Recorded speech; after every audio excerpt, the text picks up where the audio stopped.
Welcome in to the Fun Astrology Podcast. How'd we do? We still here? Hope the full moon was good to you. I noticed on the satellite map that much of the United States, at least, was clouded over. Now, we've been looking at the degree here of 16 degrees, and I had several comments, including this. What if I happen to be a Gemini who was born on June 16th? Do I just need to lock my doors and pull the cover over my eyes and just not emerge today or tomorrow? Thanks, Thomas. I'll tell you what, this full moon, I think, had the energy to make all of us want to do that. It was like, what in the world is going to happen? I will admit I am recording this before the exact full moon, so I may be a little blind, or I may be redoing this episode. We'll have to see. And then Melissa, one of our faithful listeners, was up really early a couple of nights in a row. Hi, Thomas. It's Melissa from Michigan. Needed to send you this message. It's 1:56 in the morning. I actually was up also at 1:22 a.m. this morning with an intuitive prop to send you this message. I only can hope, Melissa, that you got back to sleep. How many of you woke up early this week on one of the days around this full moon? Some really powerful energy. And then finally, my adopted kids, Sean and Brielle and little baby Canyon down in Florida, their anniversary is December 16th. So those of you like Jenny and Sean and Brielle who have significant events around a 16, what I would be doing, look, Jenny asked an interesting question. I have a life event on the degree of this eclipse. Should I go hide? Now, let's think about this from our duality perspective of astrology. One of my broadcast mentors was Paul Harvey, and Larry King asked him one time, why don't you talk about good news? News is always bad. News is always the shadow side. And the eternal optimist, Paul Harvey, said, because it doesn't sell. He said that his own network, the ABC radio network or the ABC network, tried to put on a positive-only news show, and it lasted less than a couple of months. The same thing is true here.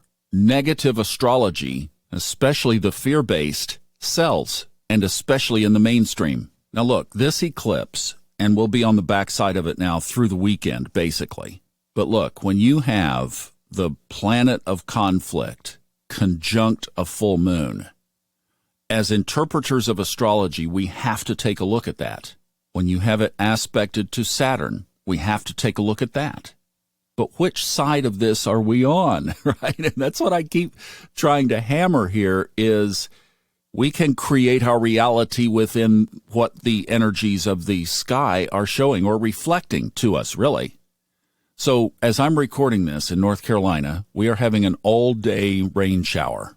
I have the door to the booth open. It's quiet out the back area here, and I can just enjoy hearing the rain pitter-pattering on the roof. And it doesn't come through in the microphone, so it's going to be a very enjoyable day. Okay, I know what the forecast is. I see the reality of it out the window, and now I can create around that. And what I'm creating, knowing the energy, is that I'm going to make this a full work day. As I look ahead, I see that there are some windows on Friday and Saturday. I'm going to get some walks in. Is any of that good or bad? No. It's just an adjustment of my reality to that reality. As I've been working on these books, I am really needing to keep my mental stimulation down. It's easy for me to have 100 different things to respond to during the day.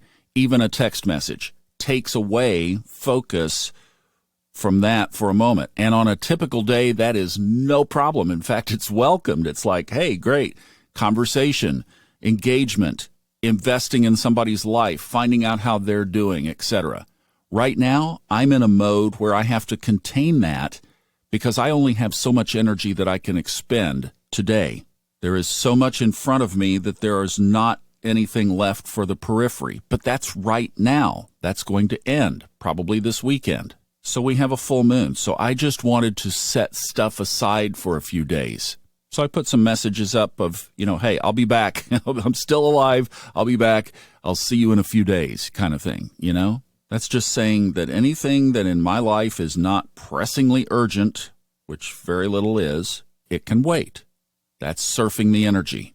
You know what else that's doing is it's self-care, because I'm saying I know my limited capacity, and brain effort is also effort, right? So if I'm having to sort this email out and then respond to 3 or 4 different texts and then da-da-da-da-da, that's expended out. So the self-care piece is to say, right now, this is a season that I need to keep it at home. And part of that decision was around this full moon. It was like, I'm just going to kind of hole up here. So Jenny, yes, a little bit in that context. See, that's to me, a positive way to respond to the weather that's being shown to us. Now, the other thing you can do, and I would advise this for Sean and Brielle, so they have a wedding anniversary. Well, we have, 10 days that you can be preparing, and that would be ceremoniously preparing. So what you're going to do is you're going to implement all kinds of positive ceremonies into your life in anticipation of that event. I happen to know that they are very good at doing that. So there's a hint, suggestion, guys. If you're listening, you should look at what can we do it's almost like the 12 days of Christmas, right? Well, the 10 days of anniversary. Sean, on the 10th day of anniversary, I gave my wife this gift. And play it up like that. Make a fun game of connection and bringing it closer together in their lives. We can all do that. So we look at the energy forecast, we see what's going on, and then we create around that what we're going to do. Not what it's going to do to us, what we are going to do if, around, and within what's going on above. That's, to me, the best way to do it. It's risk management. It's just risk management. Or it's choosing to take a rain jacket with you if the forecast is for 100% chance of rain. Take a raincoat.